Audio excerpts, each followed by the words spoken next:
রাসূলে কারীমের উপর দরুদ পাঠ করি সাল্লাল্লাহু আলাইহি ওয়াসাল্লাম। সম্মানিত উপস্থিতি, প্রিয় সাংবাদিক বন্ধুগণ, প্রশাসনের সাথে সম্পৃক্ত বিভিন্ন পর্যায়ের দায়িত্বশীল কর্মকর্তাবৃন্দ, বিভিন্ন শ্রেণী পেশায় নিয়োজিত দেশবাসী সচেতন ভাই ও বোনেরা এবং বিশ্বের সকল মানুষের দৃষ্টি আকর্ষণ করে বলছি, মানুষ ততক্ষণ পর্যন্ত স্বাধীনতা লাভ করতে পারে না যতক্ষণ না মানুষ মানুষের গোলামি থেকে মুক্ত হয়ে আল্লাহর গোলামে পরিণত না হয়। মানুষের গোলামির জিঞ্জির ভেঙে চুরমার করে দিয়ে যেদিন মানুষ আল্লাহর গোলাম হতে পারবে, স্বাধীন মানুষ স্বাধীনতা লাভ করবে।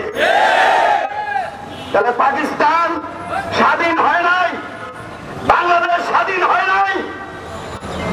স্বৈরাচারী ফ্যাসিস্ট সরকার হাসিনার পতনের মাধ্যমে আজকে যারা ক্ষমতা আসছেন, নেতৃত্ব দিচ্ছেন, যদি মনে করেন স্বাধীন হয়ে গেছেন, ভুল। স্বাধীনতা আজ অর্জিত হয় না। কারণ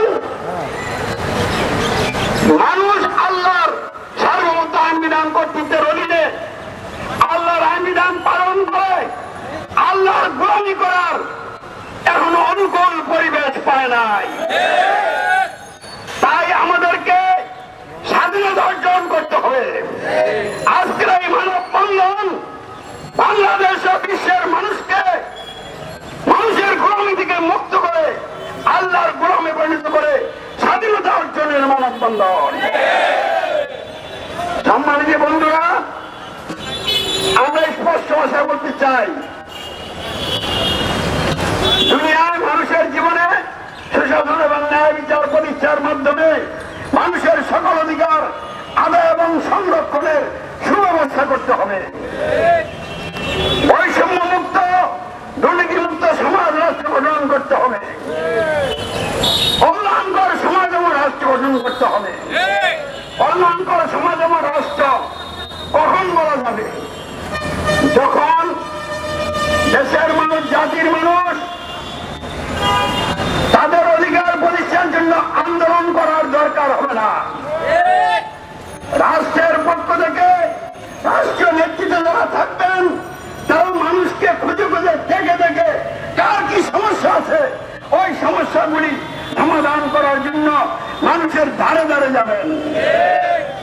রাষ্ট্রীয় নেতৃত্বে যারা থাকবেন, তারা নিজস্ব অর্থ সম্পদ থাকলে, সংসার চালানোর মতো অর্থ থাকলে রাষ্ট্র তহবিল থেকে কোন বেতন ভাতা নেবেন না। এই ধরনের কোন রাষ্ট্র প্রতিষ্ঠান না হওয়া পর্যন্ত সমাজ এবং রাষ্ট্রকে কল্যাণকর সমাজ এবং রাষ্ট্র বলার কোন সুযোগ নাই। তাহলে বাংলাদেশের সমাজ এবং রাষ্ট্র কি কল্যাণকর সমাজ এবং রাষ্ট্র? হিন্দুস্তান বা ইন্ডিয়ার রাষ্ট্র কি কল্যাণকর সমাজ রাষ্ট্র? পৃথিবীর কোন রাষ্ট্র কি কল্যাণকর সমাজ এবং রাষ্ট্র? একটি রাষ্ট্র কল্যাণকর রাষ্ট্র নয়, সব অকল্যাণকর রাষ্ট্র। আমি একটা উদাহরণ দিয়ে বলছি, মানুষের যদি রোগ হয় তাহলে চিকিৎসা তার অধিকার আছে কিনা? একজন গরিব মানুষ যে তার সংসার চালাতে পারে না, তার রোজগারের মাধ্যমে তার সংসারের অর্ধেক খরচ আয় করতে পারে না, ওই লোকটা তার রোগ হলে চিকিৎসা করা কি তার পক্ষে সম্ভব হবে? তাহলে রাষ্ট্র প্রয়োজনে তার রোগকে সামনে রেখে প্রয়োজনীয় যন্ত্রপাতি নিয়ে তার বাড়িতে যে তাকে চিকিৎসা দিতে হবে।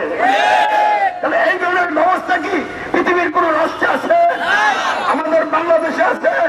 আমাদের বাংলাদেশের হাসপাতালগুলো এই সরকারি কর্মকর্তাদের সাথে যোগসাজশ করে ওষুধগুলো বিক্রি করে আত্মসাৎ করে। গরিব মানুষের কোন চিকিৎসার ব্যবস্থা হাসপাতালগুলিতে নাই। তাহলে এই ধরনের চিকিৎসা ব্যবস্থা দিয়া জনগণের মানুষের চিকিৎসা করা কি সম্ভব? সেবা দেওয়া কি সম্ভব? তাহলে বাংলাদেশের রাষ্ট্র রাষ্ট্র কি কল্যাণকর রাষ্ট্র? অতএব এইভাবে ব্যাখ্যা বিশ্লেষণ দিলে অনেক উদাহরণ আপনাদের সামনে উপস্থাপন করা যাবে। পৃথিবীর কোন রাষ্ট্র কল্যাণকর রাষ্ট্র নয়। সৌদি আরবের বাদশা ভবন তৈরি করে স্বর্ণ দিয়ে তারা ভোগ বিলাস আরামের বিভিন্ন উপাদান তৈরি করে ভোগ বিলাসে মুক্ত হয়ে আছে।